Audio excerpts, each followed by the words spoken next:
কেমন আছেন আপনারা? জিজ্ঞেস করলাম এই কারণে, কারণ আজকের দিনে দাঁড়িয়ে আশেপাশে যাকেই দেখছি সে দুঃখী আর ব্যাকুল। সে ভাবে সংসারে সব থেকে বেশি দুঃখ শুধু তার জীবনেই আছে, সব থেকে বেশি সমস্যা তার জীবনেই আছে। সংসারে এমন কেউ নেই যার জীবনে কোনো সমস্যা নেই, আর সংসারে এমন কোনো সমস্যা নেই যেটার সমাধান মানুষের কাছে নেই। কিন্তু সেই সমাধান খোঁজার জন্য নিজের বন্ধ দ্বারগুলিকে খুলে এগিয়ে যেতে হবে, সাহস করে এগিয়ে যেতে হবে। কিন্তু কিছু মানুষ কি করেন? নিজের মাথায় হাত দিয়ে কোনো এক কোণায় বসে নিরাশ হয়ে নিজের ভাগ্যকে তিরস্কার করেন। না, এটা কখনোই করবেন না। কর্ম করুন, এগিয়ে যান, সাহস দেখান, আর সব থেকে জরুরি কথা, সংযম হারাবেন না। কারণ আপনার লক্ষ্য যতই কঠিন হোক না কেন, সেটা অবধি পৌঁছানোর রাস্তা আপনার পায়ের তলা দিয়ে সর্বদাই যাবে। রাধা রাধা। দুঃখ কি, ভয় কি, এদের কিছুটা এইভাবে ভাবা যেতে পারে। জীবনে যখনই আপনি কিছু একটা লাভ করবেন, তখন সেটা হারানোর ভয় তার সাথেই চলে আসে। যেমন আপনি যদি ধন অর্জন করেন, ধন হারানোর ভয় তার সাথেই চলে আসে। সম্পত্তি অর্জন করলে সেটা লুট হবার ভয় তার সাথেই চলে আসে। আর এটা জীবনের সাথেও হয়। যেই মুহূর্তে আপনি জন্ম নেন, মৃত্যুর ভয় তার সাথেই চলে আসে। জন্ম না নিলে মৃত্যু কিভাবে হবে? মৃত্যুর ভয় কোথা থেকে আসবে? এবার এই ভয় কি সেটা আপনাকে বুঝিয়ে বলি। এই ভয় যদি মনের মধ্যে থাকে, জীবনে থাকে, তাহলে যা কিছু লাভ করবেন, সুখ, সম্পত্তি, সুবিধা, ধন, এইগুলি লাভ করার একটা আনন্দ থাকে, এদের সাথে জীবনযাপন করার একটা আনন্দ থাকে। এই ভয় সেই আনন্দ আপনার থেকে কেড়ে নেয়। ধরে নিন কাল আপনার মৃত্যু হতে চলেছে।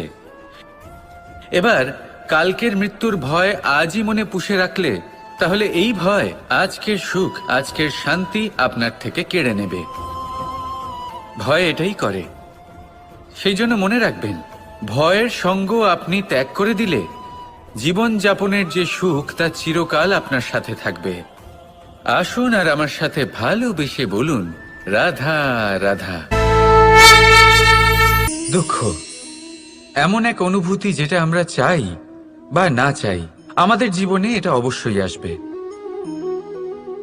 আমাদের মনকে বিব্রত করে তুলবে, আমাদের মনকে বিচলিত করে তুলবে। কখনো ভেবে দেখেছেন এই দুঃখ আমাদের জীবনে কেন আসে, কিভাবে আসে?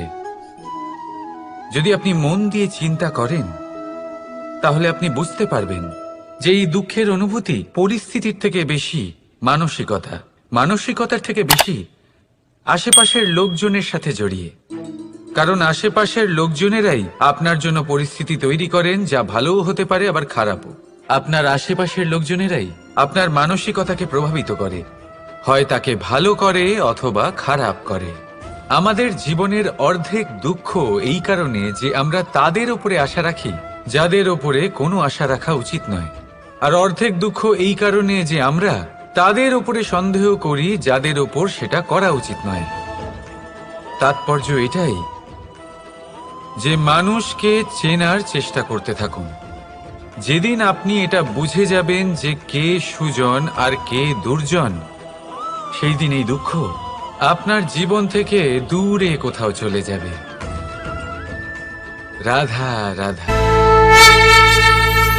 আপনি কি কখনো কোনো জলের ধারা দেখেছেন? তার সামনে যতই মাটি থাকুক না কেন, যতই কাদা থাকুক না কেন, যখন এই জলের ধারা বইতে আরম্ভ করে দেয়, তখন এই কাদাকে নিজেই ধুয়ে নিয়ে যায়। ওই কাদাকে ধুয়ে দেয় এবং নিজের পথ নিজেই তৈরি করে নেয়। তাহলে আপনিও এরকম জলের মতো হয়ে উঠুন। যদি হয়ে উঠতে পারেন, তাহলে নিজের মনের, নিজের ভাবনার, নিজের জীবনের যত অনাবশ্যক তত্ত্ব আছে, অনুপযোগী অংশ রয়েছে, অর্থাৎ অপরিষ্কার অংশ রয়েছে, তা নিজে থেকেই নির্মল হয়ে উঠবে। আর যেরকম জলের ধারা কখনো থেমে থাকে না, সব সময় বয়ে চলে, সেইভাবে আপনিও কখনোই থামবেন না। সব সময় বয়ে চলুন, এগোতে থাকুন। পথে যদি অনেক বিপদ আসে, সমস্যা আসে, থামবেন না, তার উপর নিরন্তর প্রহার করুন, নিরন্তর প্রয়াস করুন আর অগ্রসর হন। আপনি ভেবে দেখুন, এই জলের ধারা কখনো থেমে থাকে না, সবসময় বয়ে চলে, বিপদের সম্মুখীন হয়ে তাকে সাথে বয়ে নিয়ে চলে। সেই জন্য জলের ধারা, প্রবাহমান এই ধারা, এর থেকে কখনো দুর্গন্ধ আসে না, এতে কখনো ময়লা জমতে পারে না, বরং পালিত হয় সুন্দর প্রাণবন্ত জীবজন্তু, যেমন সুন্দর ছোট মাছ। তাই আপনিও এটাই করুন, কখনো থামবেন না, শুধু চলতে থাকুন, জলের ধারার মতো বইতে থাকুন। আপনি আপনার লক্ষ্য অবশ্যই খুঁজে পাবেন, আর তার সাথে নিজের অন্তরের যে মালিন্য রয়েছে তা আপনি নিজেই নিজের থেকে দূরে করে দেবেন। তাহলে আসুন আর আমার সাথে ভালোবেসে বলুন, রাধা রাধা।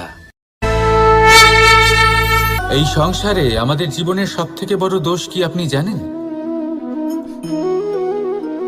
কেউ বলবেন লোভ, কেউ বলবেন লালসা, কেউ বলবেন অসত্য।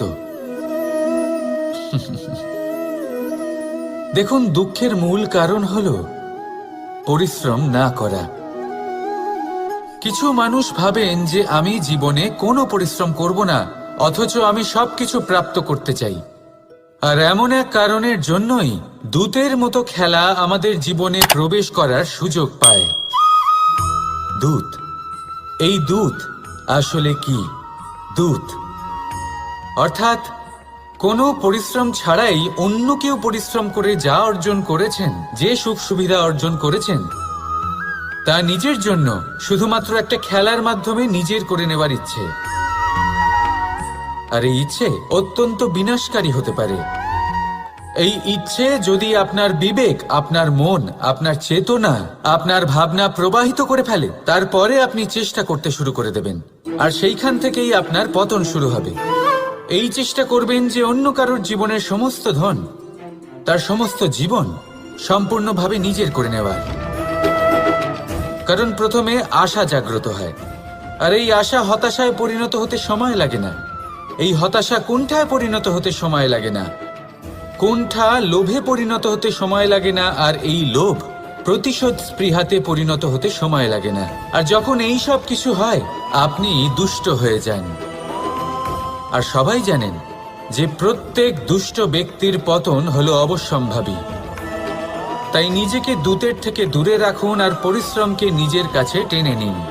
জীবনে আপনার যা যা স্বপ্ন রয়েছে, যা আপনি করতে চান, শুধুই পরিশ্রম দ্বারা অর্জন করুন। তাহলে তাই করুন, আর আমার সাথে ভালোবেসে বলুন, রাধা রাধা। জীবনে সবসময় সেটা হয় না যা আমরা চাই, তেমন ভাবে হয় না যেমন ভাবে আমরা চাই। এবার তাতে আমরা দুঃখ পাই, নিরাশ হয়ে পড়ি, ভাগ্যকে দোষ দিই অথবা অন্য কাউকে বা নিজেকে। কিন্তু সত্যটা কি, সেটা আমাদের জানতে হবে। এই সংসার নির্মিত হয়েছে পাহাড় দ্বারা এবং পাথর দ্বারা। তাই প্রত্যেক স্থানে ছোট ছোট ছোট ছোট নুড়ি পাথর তো অবশ্যই থাকবে। এগুলো এড়িয়ে যাওয়া সম্ভব নয়, আর এই কথাটা আমরা সকলে জানি। এবার এইভাবেই আমাদের জীবনে নানান রকমের সমস্যা লেগেই থাকে। এর হাত থেকে কোনোভাবেই নিস্তার পাওয়া সম্ভব নয়। একটা সমস্যা এড়াতে যান, দ্বিতীয় চলে আসবে, দ্বিতীয় সমস্যা এড়াতে যান, তৃতীয় চলে আসবে। কিন্তু সমস্যা জীবনে থাকবেই, আর আপনাকে সাহায্য করার জন্যই থাকবে কোনো না কোনো রূপে। আপনার চারপাশে পাথর আছে, এটা আপনার উপর নির্ভরশীল আপনি কি করবেন, কোন পথে অগ্রসর হবেন এবং কিভাবে অগ্রসর হবেন। এবার দেখুন, এটা তো সবসময় সম্ভব নয় যে আপনার পদতলে ফুলের চাদর থাকবে, এটা তো অসম্ভব। সেই জন্য উচিত এটাই হবে যে আপনি পাদুকা পরিধান করে জীবনে অগ্রসর হন। এর সারমর্ম এটাই, যখনই জীবনে সমস্যা আসবে দৃঢ় হয়ে সম্মুখীন হন এবং এটা বোঝার চেষ্টা করুন যে এই সমস্যা জীবনে কেন এলো, কি শিক্ষা দিয়ে গেল। আপনার মধ্যে দোষ অবশ্যই থাকবে, তাকে গুণে পরিবর্তিত করুন। এই জীবন আরো বেশি সহজ সরল হবে এবং প্রসন্ন হয়ে বলবে, রাধা রাধা। বিন্দু বিন্দু জলেই সাগর নির্মাণ হয়। এবার এই কথা আমরা সকলে জানি। আপনি কি এই কথাটা জানেন যে ছোট ছোট সুখের দ্বারাই বড় সুখ লাভ করা যায়? একজন বাবাকে দেখুন, সন্তানের জন্ম থেকে তার যুবক হওয়া পর্যন্ত তার সাথে ছোট ছোট সুখ যাপন করেন। এই ছোট ছোট সুখগুলি তাদের প্রেমের সম্পর্কে গভীরতা নিয়ে আসে এবং প্রেমের এই গভীরতা তাদের জীবনে বড় সুখ নিয়ে আসে। এটা ঠিক সেই রকম যেরকম বিশাল এক সমুদ্রে, গভীর এক সমুদ্রে অমূল্য রত্ন খুঁজে পাওয়া যায়। এটাও ঠিক সেই রকমই। সেই জন্য জীবনে বড় বড় সুখের খোঁজ করতে গিয়ে সময় নষ্ট করবেন না। এই যে ছোট ছোট সুখ আছে, এগুলোকে যাপন করা শুরু করুন, এগুলোর আনন্দ লাভ করুন, এগুলো নিয়ে উৎসব পালন করুন। প্রেমের গভীরতা বুঝুন আর এই গভীর প্রেমে মন নিমজ্জিত করুন। তারপরে দেখুন এই মন আর এই জীবন সুপ্রসন্ন হয়ে বলবে, রাধা রাধা।